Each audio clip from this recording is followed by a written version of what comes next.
Hi, I'm Donald Brennan. This is one of my favorite places in New York, Brooklyn. From its brownstones to beautiful parks. I know the borough inside and out, from new development to resales to my neighborhood picks. So grab a smartphone or a pad and pen while I share my 2 cents. When it comes time to build your dream home, a number of factors come to mind. Finding the perfect property and developing a solid design plan may top your list. Both may also go hand in hand with choosing an architect who shares your vision. Today I have the honor of spending time with Michael Ingui, an architect who is pressing the envelope in design and his commitment to what is known as passive building. The passive house consideration, where does that come in the designing or consideration for renovation of a townhouse? It fits in really well for townhouses because they are attached units. The shared walls help it to be successful, and for us it actually frees up the design. Can you explain a little bit about your particular process and how you work with other participants?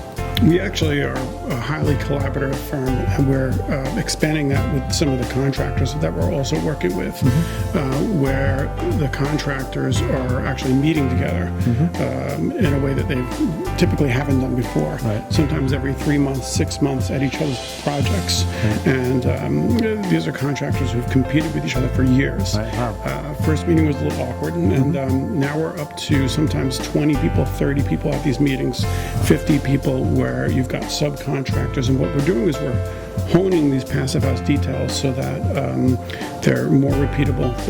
They're getting to a place where they're cost neutral, and where the contractors that are in New York really are able to build them quite rapidly. A quick tour around his Lower Manhattan office, providing insight into why his passive building approach is so appealing to clients. For Michael Ingui, he says it's all in the details. As you can see, we're working on a party wall detail where we're really taking a close look at how a joist would head into that brick wall along the entire side of a building. We'll show a client an existing joist with all those holes in the existing brick. There's nothing structurally wrong with that. We would typically not seal that in a single-family house. But then you show them this photo, which you can see the air just penetrating and the light penetrating those joists. And you know what's going to travel through those joists. You have the dust, you've got the mites, you've got the bugs. That's where you're getting your fresh air from, quote unquote. So if you scroll to the next slide, you simply seal it. It's not a difficult process. Some of it can be sprayed, some of it has to be troweled, and it's really clean. It tightens that up, and it's very few clients that you would show this to and say, if you can have A or B, they're not picking the easy seal one, joist. Right? So far, mostly concentrating on townhouses, the firm backed Ingui has quickly become known for gorgeously designed homes that are also incredibly efficient. One of their most recent projects, this $16 million townhouse in Brooklyn Heights. The architecture is beautiful, not to mention its gorgeous design. But it's perhaps what you cannot see that makes Michael Ingui, the architect who designed it, most proud. What got you interested in passive house design and construction? We worked next to a contractor, Sam McAfee, who did a townhouse of similar size to a house that we did, with one little mechanical unit. We had our typical 5 or 6 mechanical units, a boiler, the whole slew of things. I made fun of him for 2 or 3 years while he built this house. His house worked perfectly, and we hired him. Wow. Ever since, every time someone's come to me saying they want a full gut townhouse, I tell them some of the attributes of passive house, and it's kind of hard for them to say no. I think for architects, seeing is believing. So doing that project next to Sam, it showed me firsthand what it could do. I think for many architects, they need to see it. Even to this day, we open our houses during construction to show other architects how it's done, other contractors how it's done. It's actually quite simple. Once they see it, architects become more accustomed to it. I think we're always afraid to try something new because what you've been doing for years and years has always worked. It's just that this works better, and in fact, actually, it's strangely simpler. The nearly 9,000 square foot townhouse is the result of a 2-year gut renovation in which passive building played a prominent role. So Michael, what were some of the guiding principles behind the concept? We really wanted to create a fantastic home for a family. The house had been in quite rough shape needed a lot of work, a lot of structural work. We wanted to bring it back to what it was originally designed for, which was a fantastic home for a single family. Right. So our office, along with Gerard Beekman, worked on details, trim work. We really wanted the house to feel and work in a way that just allowed spaces to flow, allowed the finishes just to feel rich and comfortable, but at the same time work for a family. Right. One of the fantastic things about Passive House is it allows you to do really fun things like have doors that are over 10 feet tall. I have no idea how heavy these doors are, but they operate incredibly smoothly and they disappear into a wall. And it performs incredibly well when they are in a closed position, and it really helps to bring the outside in. Yeah, incredible urban vista here with some natural beauty, some fantastic facades. That's awesome. This is a landmark house as well, so the windows have to look like double hungs, but they perform incredibly well. No street noise. Wow. Street noise. Big difference. No street noise. They're triple pane, but they're also, this is made by a company called Zola. It's also triple pane, double gasketed windows.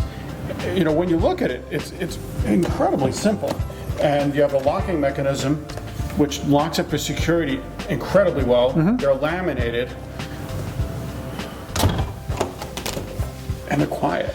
Here in the master bathroom, another beautifully designed space, something a little different, a tub right in front of the windows. Doesn't seem very energy efficient, does it? No, it doesn't, but it works. You know, Gerard Beekman and the folks in the office did a great job on the finishes and the layout of the tub. But with a Passive House, it just doesn't matter. The windows perform incredibly well. This is not the coldest spot in this room. This room has almost no discernible heat. I mean, we've heated the floor, but it just heats the tile. It doesn't have to have the power to heat the entire space. It just works. It's smooth and it's clean. Yeah. And the mechanicals in the house, can you talk a little bit about that? Yeah, so you've got minimal mechanicals. So you have what would typically be 7 or 10 tons of mechanicals down to 2 or 3. Right. Very little ductwork. None of it has to get to the outside walls. It's dropping down to 39 degrees outside at night, going up to 47 degrees during the day, and the houses are getting just enough from just the lights and some of the solar gain. They're staying at 70, 72 degrees. Wow. No heat on. But what's even more interesting about it is while they're sleeping at night, they're getting 3 filtered fresh air changes, 7 throughout the day. So you're getting fresh filtered air changes all day long. Your heat's not even going on until like December or January, if that. And buyers, are they picking up on these things? Do they find them important? What's your experience there? I think people are becoming more and more conscious of wanting to become energy efficient, but again, it's the amenity. Yeah. It's the fact that my heat doesn't have to work. It's less things to break. Sure, yeah. I have less mechanicals, 90% less mechanicals. Yeah. It means I get a roof deck instead of a roof full of mechanicals. Yeah. It means that I can have a bathroom like this without any ductwork or radiators. It means a lot, and I think people pick up on that very quickly. Yeah, but another incredible space here. Thanks. Certainly unique. And I guess the developer's approach to the rehabilitation is also unique. You know, the fact that they are incorporating Passive House really as an amenity, I think is catching on more and more. It makes sense. We're able to do them in a way where the amenities of Passive House can be sold to a purchaser. Sure. The fresh air, the sealed walls, the fact that when you're operating these houses, you can do so for 10 or 20% of what it would have cost you to operate it otherwise. Right. Sorry about the rain today, but let me show you another great house. It's only a few blocks away, and it's I think it's worth the trip. Great, looking forward to it. Great, thanks. Yet another impressive design and the architectural statement from Michael Ingui. This Passive House holds a special distinction. So we're here at another project of yours. My understanding it is Passive House Plus. What does that mean? Oh, it's Passive House plus renewables. In this case, we've got solar on the roof. They're also acting as this fantastic shade for the rain, and it allows us to have an indoor-outdoor feel for design purposes. We have enough solar on this roof where we're basically net zero.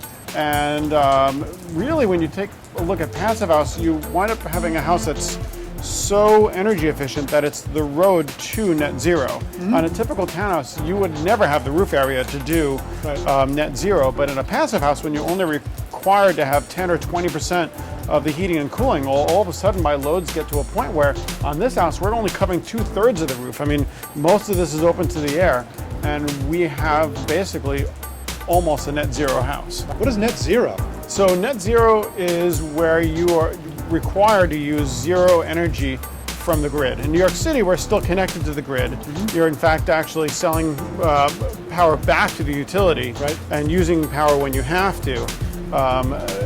Net zero means you're at basically a break-even point where you've got enough solar on your property where you are net zero. Wow. It's hard to do, but with passive, it really becomes possible. Wow. What did you have to do to get the Passive House Plus designation?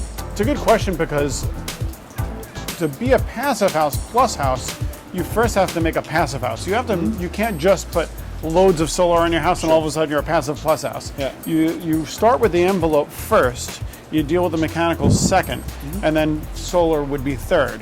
The first job is to really reduce the mechanicals you need and the requirements necessary to begin with, and then you add renewables onto that to make it that much more possible. And solar is one of the ways. If this is your first introduction to passive building, you will definitely hear a lot more about it in the years to come. Already prevalent in certain parts of Europe, energy efficient, well-insulated homes that have good air quality are both the present and the future as it relates to home building.